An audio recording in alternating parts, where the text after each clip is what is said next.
Hermano, buenos días. Hoy tenemos la pregunta número 45 del Catecismo Ortodoxo de Hercules Collins. Recuerden que todavía estamos considerando esa parte del Catecismo que se enfoca en el credo, en ese credo milenario, ortodoxo, bueno, en ese credo que compila grandes y robustas verdades que son consideradas por muchas personas como el pilar del cristianismo. Así que la pregunta 45 en realidad es muy sencilla y no creo que requiera mucha elaboración, no obstante vamos a considerarla. Dice la pregunta: ¿qué entiendes por ascendió a los cielos? Es decir, dentro del credo comúnmente conocido como de los apóstoles, ¿qué entendemos nosotros por ascendió a los cielos? Me atrevo a decir que sin mirar la respuesta del catecismo, cada uno de nosotros podría responder de una manera clara. Ascensión es muy diferente a lo que el mundo se ha inventado con el nombre de asunción. Lo primero es una realidad bíblica, lo segundo es una fantasía católico-romana.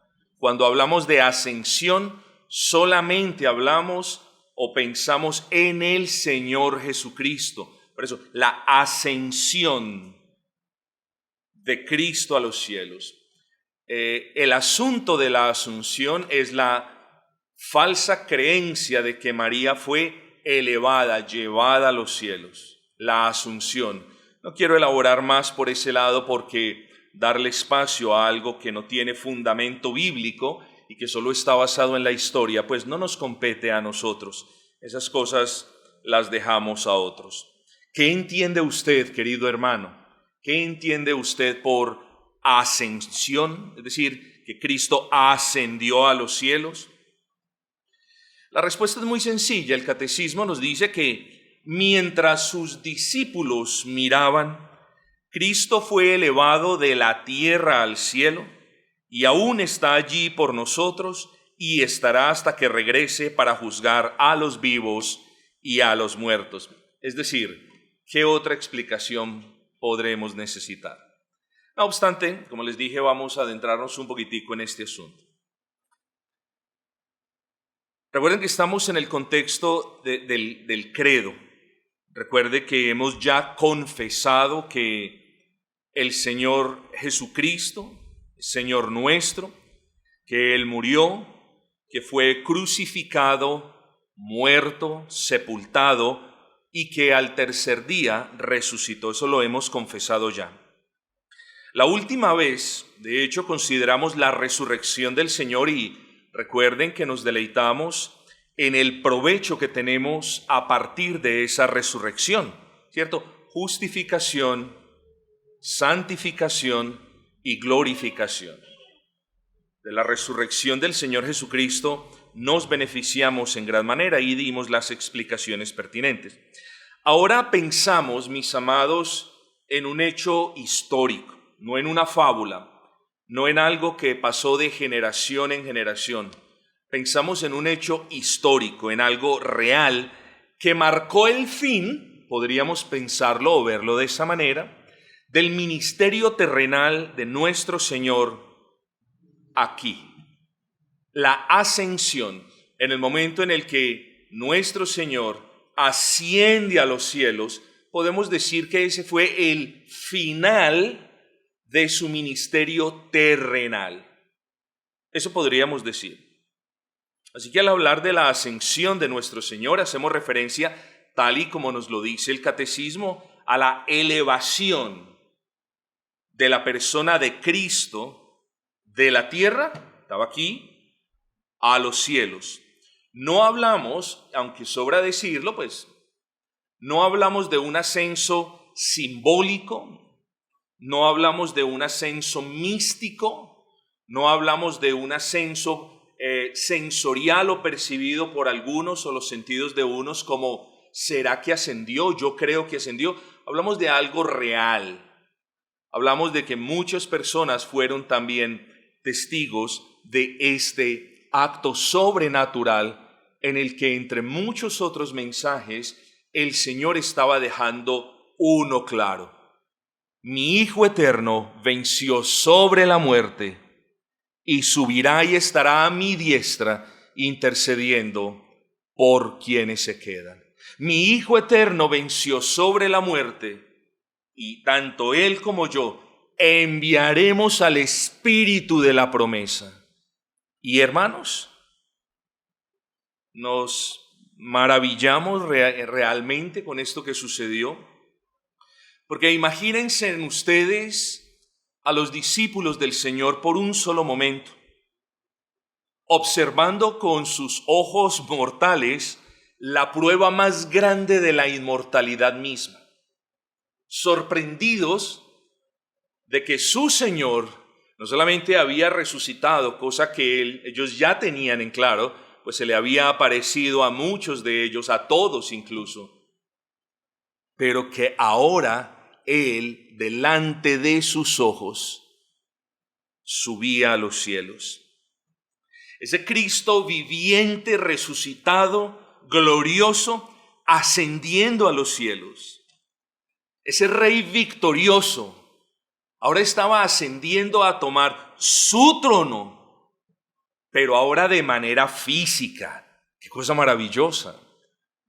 Y cuando nosotros pensemos en la persona de Cristo, por supuesto que, hermanos, no conocemos personalmente a Cristo en el sentido de no lo hemos visto, no lo hemos tocado, no lo hemos palpado, no nos interesa, porque está escrito que los verdaderos hijos de Dios andamos por fe y no por vista. En otras palabras, no necesitamos conocer cómo sucedió la resurrección, quiénes estaban allí, cómo quedó la piedra movida. No necesitamos saber si la ascensión de Cristo fue vertical, fue oblicua. Esas cosas no nos interesan porque las Sagradas Escrituras no hablan de ella, y si las Sagradas Escrituras no hablan de un tema en específico, nosotros creemos el punto general que ellas quieren dejarnos saber: que Cristo está vivo, que nuestro Señor triunfante ascendió a los cielos, que nuestro Rey victorioso está sentado en su trono, a la diestra del Padre, presto para regresar, como dice el Catecismo,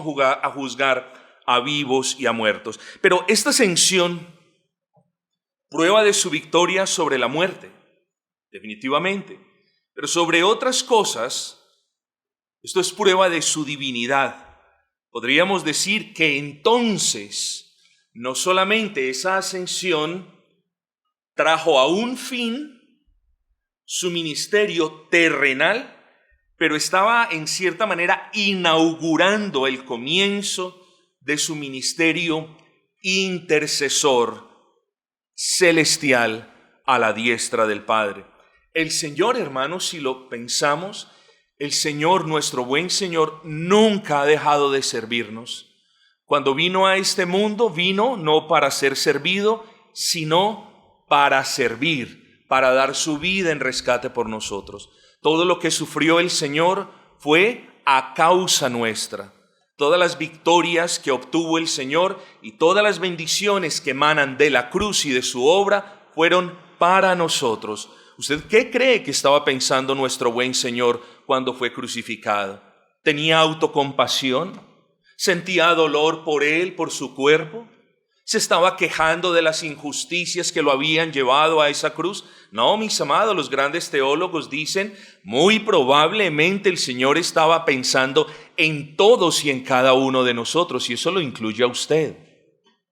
Ese consumado no fue un consumado de, bueno, siquiera se terminó esto, ahora sí, ya voy a estar tranquilo. No, ya lo logré, Señor. Ya pagué el precio, Señor. Solamente me resta entregar mi alma a ti. Hermanos, qué glorioso el ministerio de nuestro Señor. Ahora Él no está reposando ni descansando. Nuestro Dios no es como nosotros, que se cansa. Nuestro Dios, hermanos, siempre, en la persona de Cristo, siempre nos ha servido. Ahora está en los cielos y ustedes bien lo conocen, ejerciendo su labor intercesora, una intercesión permanente, una intercesión siempre eficaz. Y cuando nosotros nos preguntemos cuál es la razón por la que podemos perseverar en la fe sin apostatar, ¿cuál es la razón, Señor, por la que tengo la certeza de que yo te veré, mis ojos te verán y no otros? Recordemos la eficacia del ministerio intercesor de nuestro Señor Jesucristo. Siempre, hermanos, es eficaz. Es Dios el Hijo suplicándole a Dios el Padre. En ese entorno de la economía que nosotros conocemos como redentora.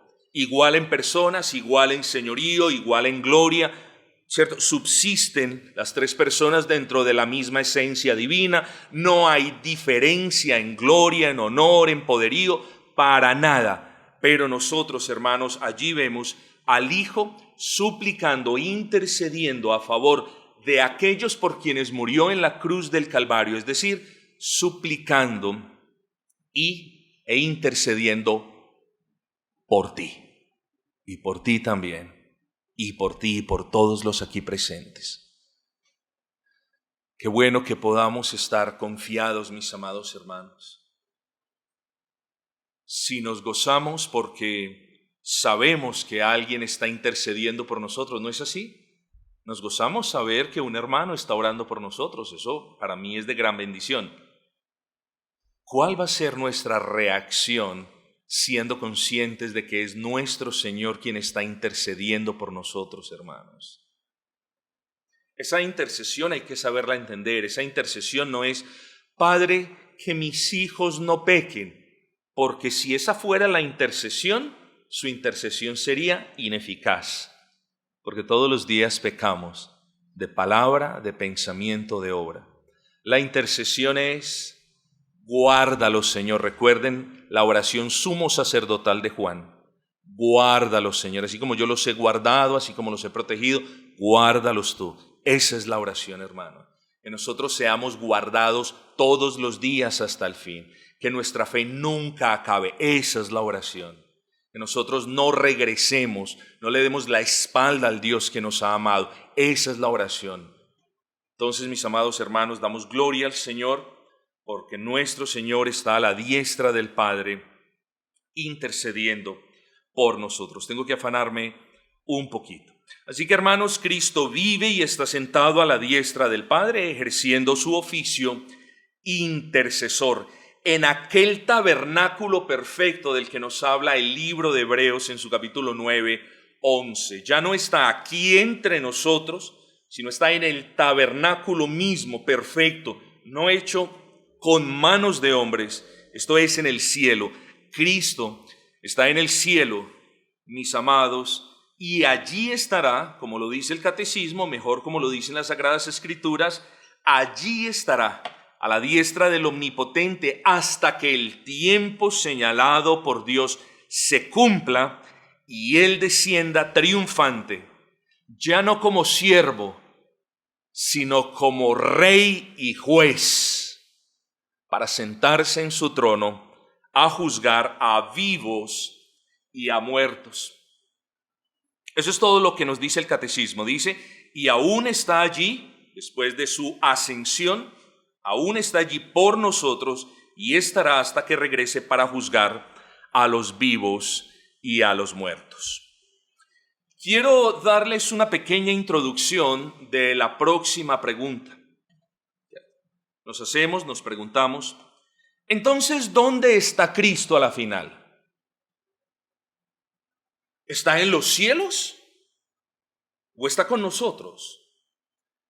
Y no quiero ser indolente ni imprudente, pero es una respuesta que es muy sencilla. Nosotros no deberíamos tener mayor complicación para responder esta pregunta de una manera natural. Si usted le pregunta ¿dónde está Cristo?, ¿usted qué va a decir? Bueno, con esa pregunta los quiero instar a que nos congreguemos, Dios permitiendo, la próxima ocasión programada para que consideremos estas preguntas. ¿Dónde está el Señor?